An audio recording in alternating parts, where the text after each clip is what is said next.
Isang batang natutulog sa basang sahig ng palengke, walang pera, walang maayos na higaan, at halos walang kasiguraduhan kung ano ang kakainin kinabukasan. Pero ang batang iyon ang magiging isa sa pinakamatitinding manlalaro sa kasaysayan ng PBA. Siya si Mark Pingris, ang binansagang Pinoy Sakuragi. Pero paano nga ba nagsimula ang lahat? Si John Mark Pingris Jr. Ipinanganak siya noong Oktubre 16, 1981 sa Pozorubio, Pangasinan. Ang kanyang ina ay si Erlinda Prado, isang Pinay, habang ang kanyang ama naman ay isang French national na si John Mark Pingris Sr. Sanggol pa lamang si Mark, iniwan na sila ng kanyang ama. Pero noong sumikat na si Mark, ay nagkita na sila pero kanya na itong napatawad. Dahil dito, ang kanyang ina ang nagsikap para maitaguyod ang kanilang pamilya. Nagtitinda ito ng gulay sa palengke upang may maipakain sa mga anak.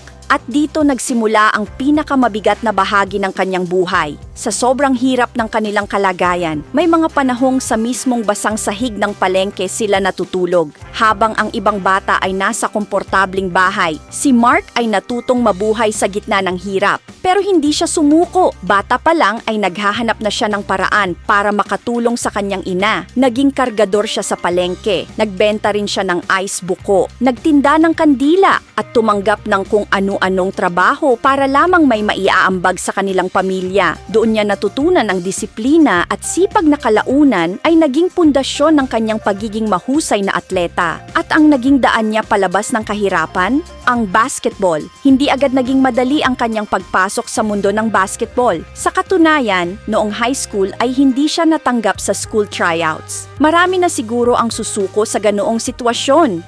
Pero hindi si Mark.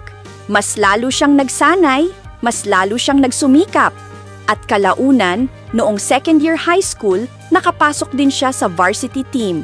Mula roon, unti-unti nang nagbukas ang mga oportunidad. Lumuwas siya ng Maynila upang ipagpatuloy ang kanyang basketball career.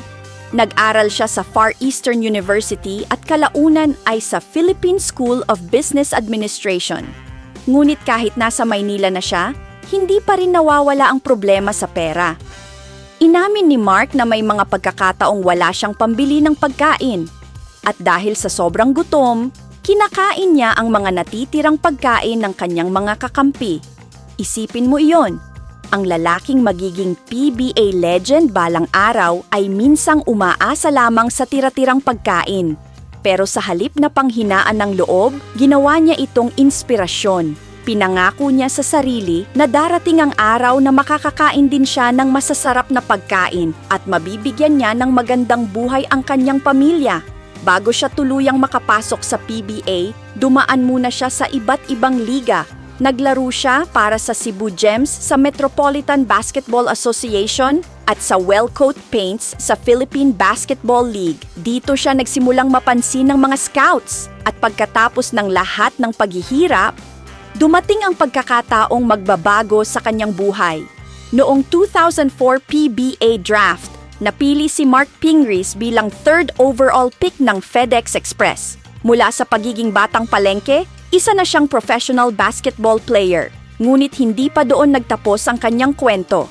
Kalaunan ay na-trade siya sa Pure Foods franchise, nakilala ngayon bilang Magnolia Hotshots. Dito siya tunay na sumabog bilang isa sa pinakamahuhusay na defender at rebounder sa kasaysayan ng liga. At alam mo ba kung ano ang ginawa niya sa una niyang malaking sahod sa PBA?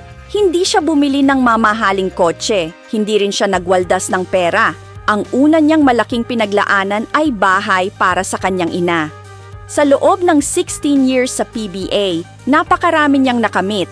9-time PBA champion, 2-time PBA Finals MVP, 3-time PBA Defensive Player of the Year, 15-time PBA All-Star. At higit sa lahat, isinama siya sa prestihiyosong listahan ng 40 greatest players in PBA history. At ikaw, anong bahagi ng buhay ni Mark Pingris ang pinaka-nakaka-inspire para sa'yo? I-comment mo sa ibaba. Huwag kalimutan na mag-subscribe sa Teleseries PH.